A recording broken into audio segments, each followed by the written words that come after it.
All right, next question will be to the far right. Coach Trey Smith, College Underdogs. You got Arkansas early in the season. Last year you had Georgia early in the season. UAB has not shied away from scheduling SEC opponents. The team that got in a year ago did not have any games of that caliber. You as a head coach, is it important to continue having games like that on the schedule, at the highest level of competition, or would you rather have one that's similar to the team last year that might be more feasible to getting wins, to getting in that spot? So a lot to unpack there. I'll start with, I have nothing to do with our schedule. I'm the newbie.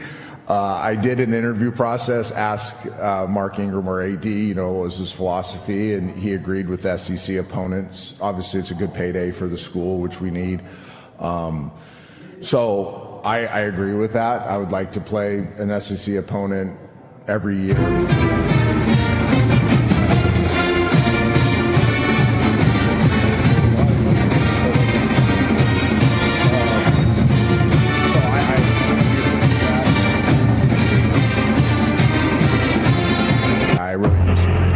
There's only one way to. I really disagree.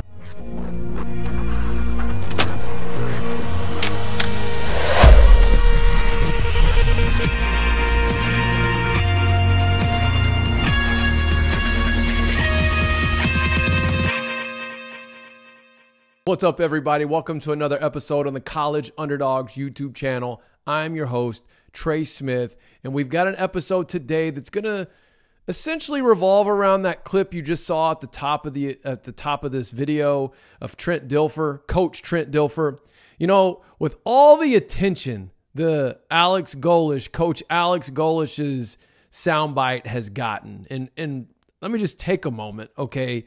I have seen multiple media outlets, articles being published, tweets being put out, Barstool Sports, Unnecessary Roughness, some large accounts with some significant followings have really taken that clip and ran with it. And here's the thing, from the American Athletic Conference's perspective, that's great. That's huge marketing, free publicity. People are talking about AAC Media Days when they're talking about Coach Golish saying, Bama and Miami got to play South Florida. And one thing I'm taking pride in, even though I'm getting zero credit in any of these posts, even the one freaking Barstool retweeted, or maybe it wasn't Barstool, it was the podcast that's under Barstool, put the whole clip of me asking the question and Golish responding, but they cut off when I said Trey Smith, College Underdogs. It's like, come on, guys. If you're going to post it, at least let this independent podcasting YouTuber, get his name out there. Anyways, I'm sorry. I had to get that out. I already got it out a little bit on Tuesday, but then over the past couple of days, I've seen how much more traction it's gotten. But thankfully, I do this for the love of the game, not just for the notoriety and publicity. So here we are. I want to actually, though, talk about this Dilfer. Maybe I'll call it a mishap or just a malfunction. That's the word I'm looking for. A sound malfunction, because literally when he was in the middle of answering my question, the band music started playing, and then if you're watching the YouTube feed, or what I'm assuming was the ESPN Plus feed that is now on YouTube, it kept playing the audio from the introductory video that they showed at the press conference. Now, when you were there in person, as soon as the band music cut, you didn't hear anything in the house.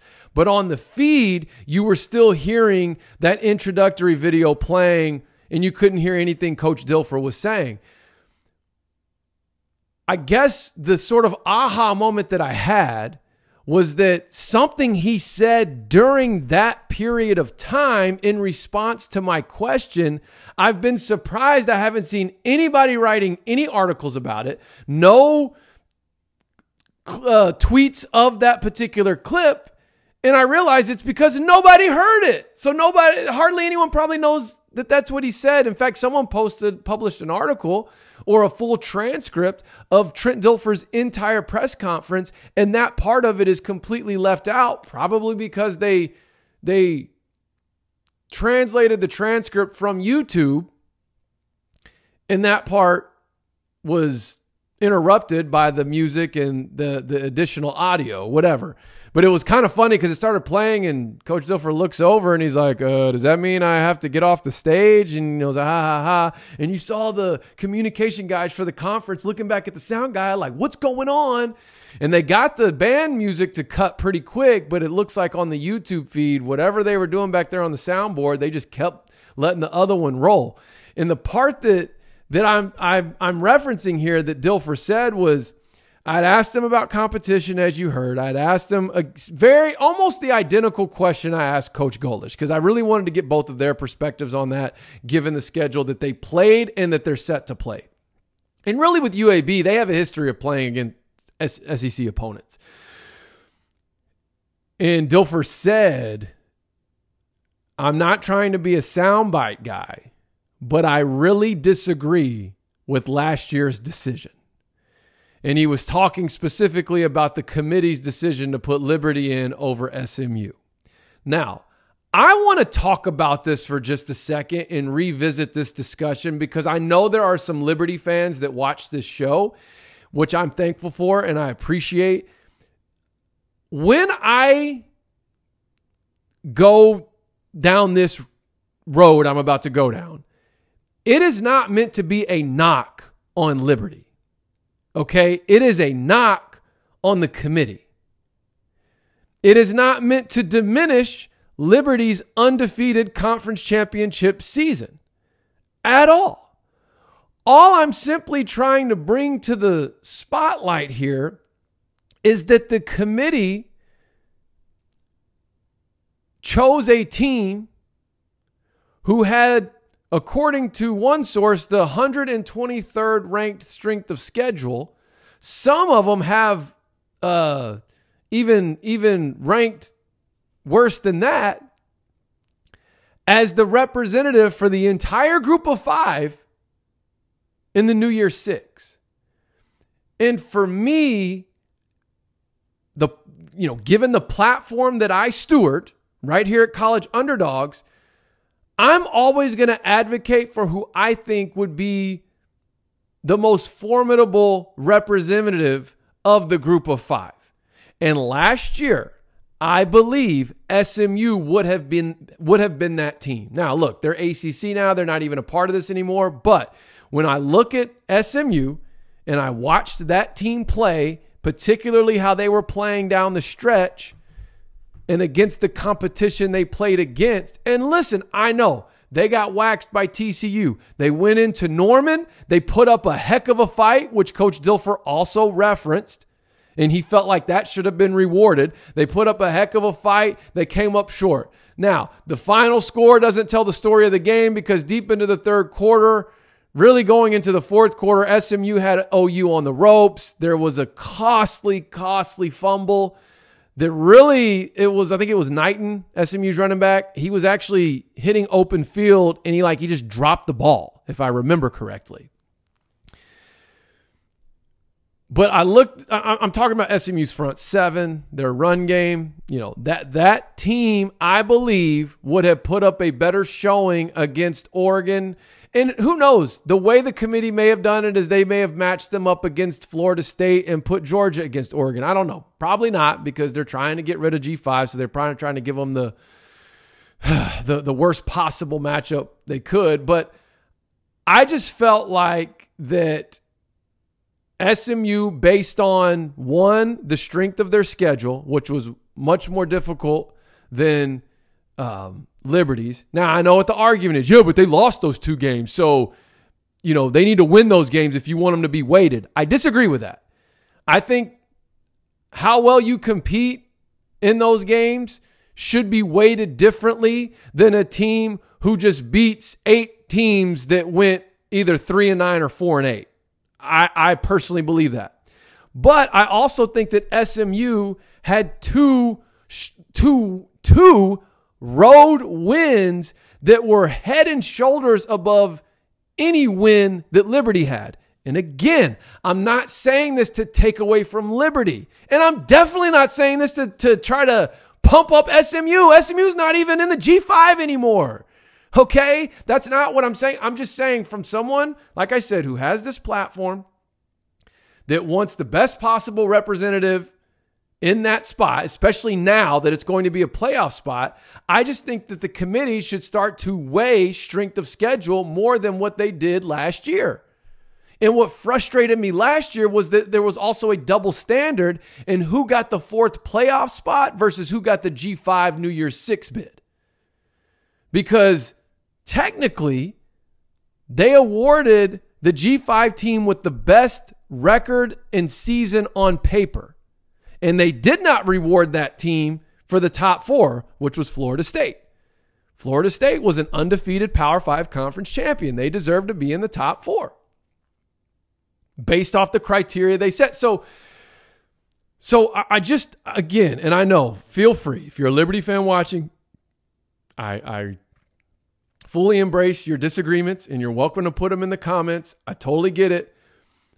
But it does bother me that to me, it set a poor precedence that a team can play a cakewalk schedule and get that bid over someone who scheduled premier competition, lost, still went and won. I mean, SMU had a ranked win. Liberty did not. SMU went on the road and beat Memphis, who ended up being a 10-win team and also was 1 possession away from beating an 11-win SEC opponent. SMU went on the road at Memphis and they went on the road at Tulane when Tulane was the top-ranked G5 team. They were, I think, ranked 21 or 22 at that point in time. In fact, Tulane controlled their own destiny to get that bid. But SMU took it away from them, and I felt like SMU should have been rewarded and should have gotten the bid, not just for playing top-tier competition and competing the way they did in Norman, but I think the way that they went on the road and beat Memphis, went on the road and beat Tulane, they should have gotten that spot. And so that's what fueled these questions I was asking Coach Dilfer and Coach Golish. And also just Liberty fans that may be watching, just so you know I'm not like trying to pick on Liberty. Because someone had put in the comments that, man, it's difficult to get Power 5 opponents scheduled. Well, and I know things are different now that they are, last year was their first season in a conference.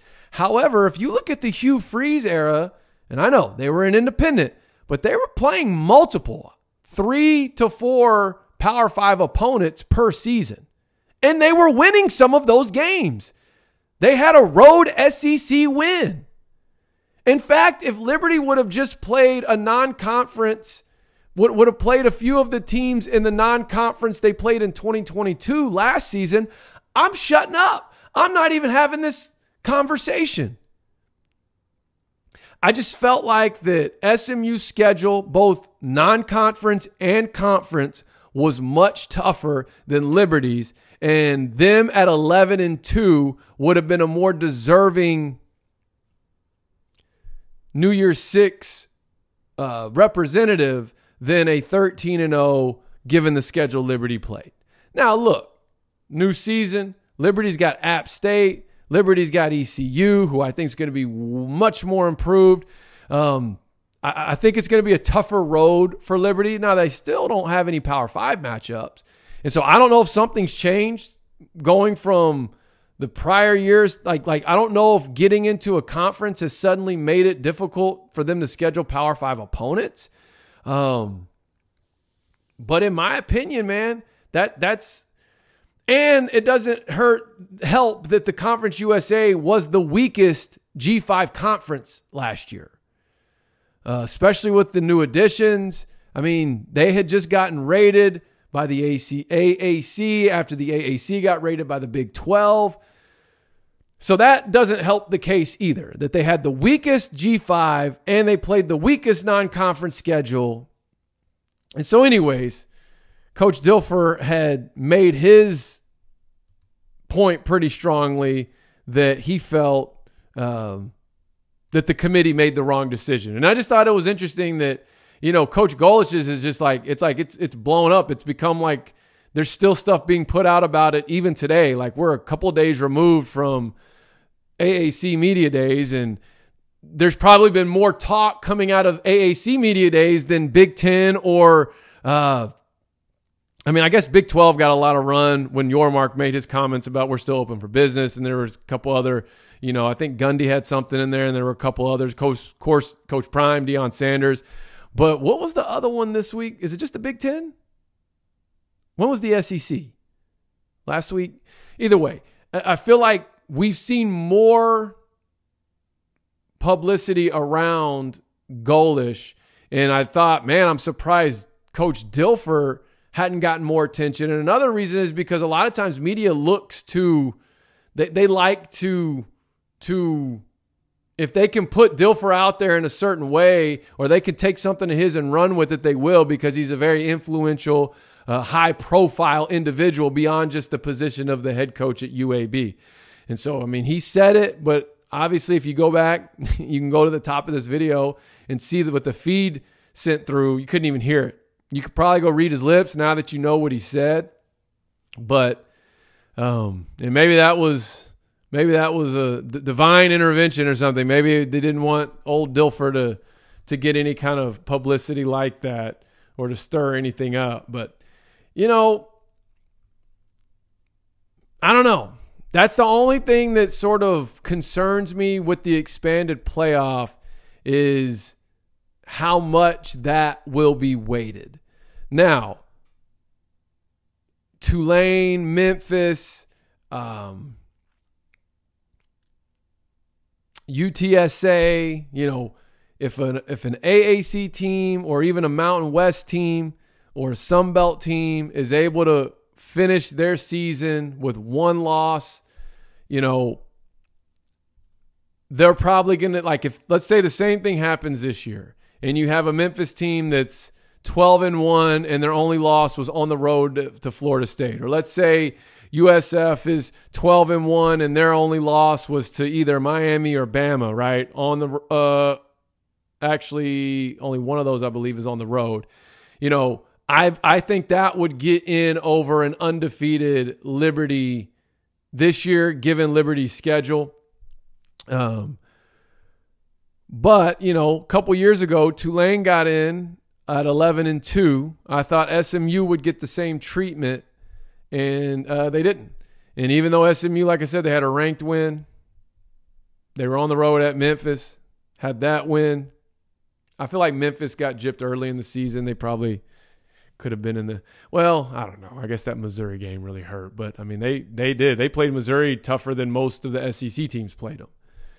And then, of course, Missouri goes on to win the Cotton Bowl, beat Ohio State 11-2. So, I think that was their final record. So, anyways, but y'all let me know. Let me know your thoughts on this. Should competitive scheduling matter? I know I referenced this on Tuesday, but let's get into that discussion right here on the channel. Should competitive scheduling matter to the CFP committee? Like, should the strength of schedule be weighted when determining who gets that bid? Should a 2-loss team who has not just a greater strength of schedule, but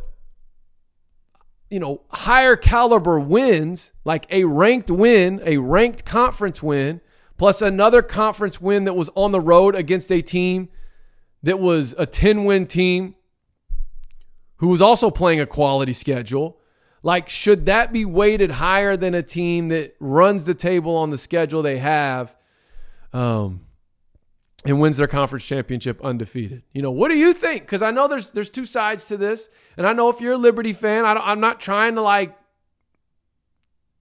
throw gas on the fire, right? What's done is done. It is what it is. It's over. But to me, that's a pretty big discussion point, which is why I was asking that question at AAC Media Days, like should this matter? And I think both Golish and Dilfer made it very clear that they believe in playing the highest level of competition. And if you're not playing at that level and you're not seeking to play at that level, what are you doing? You shouldn't be in it. And so to me, I think what would send the just wrong message altogether is if teams who seek to play the highest level of competition are penalized on the back end by losing out a playoff bid to a team that played a much weaker schedule, but that team won all their games versus a team. So I don't know. Let me know your thoughts. Let me know what you think. I know it's kind of a rehash of something we talked about at the tail end of last season, but now that we're entering the new season and we're starting to hear what these coaches' thoughts are in terms of competitive scheduling, because at what point as a program do you start to go, okay, well, if the committee's just going to reward undefeated seasons, then let's go try to schedule a non-conference schedule that's going to put us in a better position to win all of our games and not have more competition to actually get better. And that's another reason why I think SMU would have put up a better fight. As I said it last year, I mean, look at their front seven. Liberty played Liberty did not see anything even close to SMU's front seven until, of course, they played Oregon, which was a whole nother stratosphere. And again, I'm not saying I think SMU would have beat Oregon a season ago, or at least in the bowl game, but I think they would have certainly put up a bigger fight than what Liberty did. And again, that's just my honest take. That's my objective take. I'm not trying. I have nothing against Liberty. I would love to see Liberty get into a conference where they can have more competitive game, a more competitive schedule, potentially playing against other ranked teams, whether that's the Sun Belt, whether that's the AAC. But we'll just have to see how things play out. Let me know your thoughts in the comments. That's it for me today. Trey Smith, College Underdogs.